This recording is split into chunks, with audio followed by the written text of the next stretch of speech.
Hello and welcome. I am Exit Light and this is my channel. Today we're going to visit a park and discuss a very, very strange disappearance. I chose this park because I have had the pleasure of going there. It is very beautiful.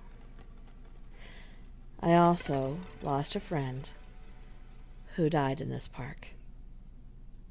Today we're going to visit Crater Lake National Park in Oregon, and we're going to discuss the disappearance and eventual finding of Charles McCullar. Settle in. This is a weird one. In 1974, Charles, or Chuck as he was sometimes called, McCullar was just 19 years old when he left his home state of Virginia for an extended photography and hiking trip. He left behind his Volkswagen camper van. Charles was an excellent photographer. In late January of 1975, Charles had found himself in Eugene, Oregon. He was going to stay for a few weeks with a friend, and one day he decided to pack up and hitchhike to Crater Lake. He wanted to take some winter photographs. He told the friend that he would be home 2 days later. Several people remember seeing him in the Diamond Lake area, and that was the last time that anyone saw or heard from him. For a while, at least. Apparently, Charles had planned to hike to Crater Lake along the North Road. A heavy snow fell during the previous 2 weeks before Charles went, and there was over 5 feet of fresh snow dumped. Cross-country skiers reported that the snow was so soft and powdery that even with skis, they were sinking up to their waists. Upon hearing that Charles had disappeared, his father flew to Oregon, and an extensive air and ground search of the northern section of the park was started. But no clues as to Charles's disappearance were uncovered. Charles's father spent the whole summer camped at Crater Lake, searching for his son, but he found no trace. It wasn't until a year later, on October 13th, at the end of the season, 2 hikers from Texas took a wrong turn and ended up in a remote canyon along the Little Use Trail in the Sphagnum Bog area of the park. The 2 Texans had been hiking the Pacific Crest Trail when they mistakenly took the abandoned spur trail into the bog. That is when they stumbled upon an old, dirty, ripped backpack. The hikers immediately called in the park rangers, and on October 14th, Rangers Larry Smith and Marion Jack mounted a horse patrol to search the area where the backpack had been found. They very quickly found a Volkswagen key in a zippered side pocket. After comparing it with a Xerox copy of a Volkswagen key from the Charles McCullar file, they realized that it was the same key that belonged to Charles's Volkswagen back in Virginia. The FBI was then called in to complete the investigation.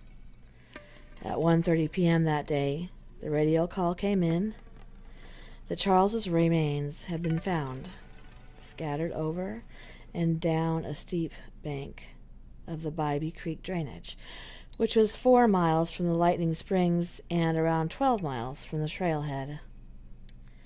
At around 1:30 p.m. that same day, the radio call came in that Charles's remains had been found scattered over and down a steep bank of the Bybee Creek drainage, which was 4 miles from Lightning Springs and about 12 miles from the trailhead.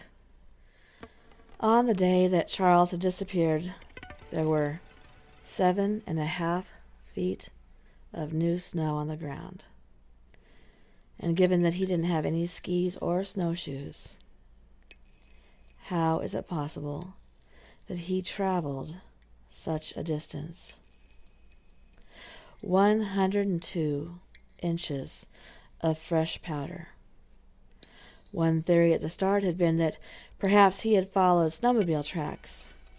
However, snowmobiles are not allowed in that remote area of the park. And secondly, with all that new snow, so fresh and deep, it would have been impossible for snowmobiles to have traveled that distance. So, how did Charles? I told you that this story is very, very strange. So apart from the fact that somehow this man's body traveled 12 miles through impossibly deep snow almost as tall as him, without the ability to hold his body weight. His skeletal remains were also bizarre at best. There were foot bones in his socks, but Charles's jeans were empty, except for the broken off ends of both of his shin bones sticking up. The jeans were unbuttoned, and the belt was left undone. And the rest of him was gone. The crown of his skull was found about 12 feet away, but nothing else, including his shirt, his coat, his boots, nothing else was found. Just an empty pair of pants sitting on a log with socks and feet inside them.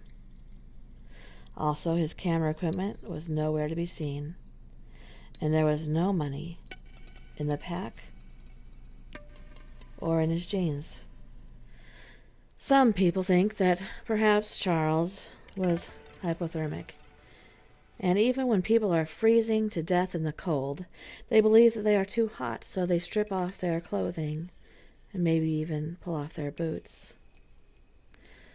The fact that only his feet were there wasn't too surprising. His body probably fed foxes throughout the winter.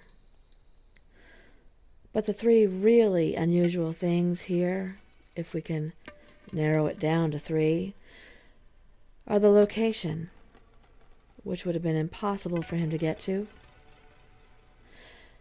the missing clothing and boots, and the fact that his jeans appeared to be sitting on a log,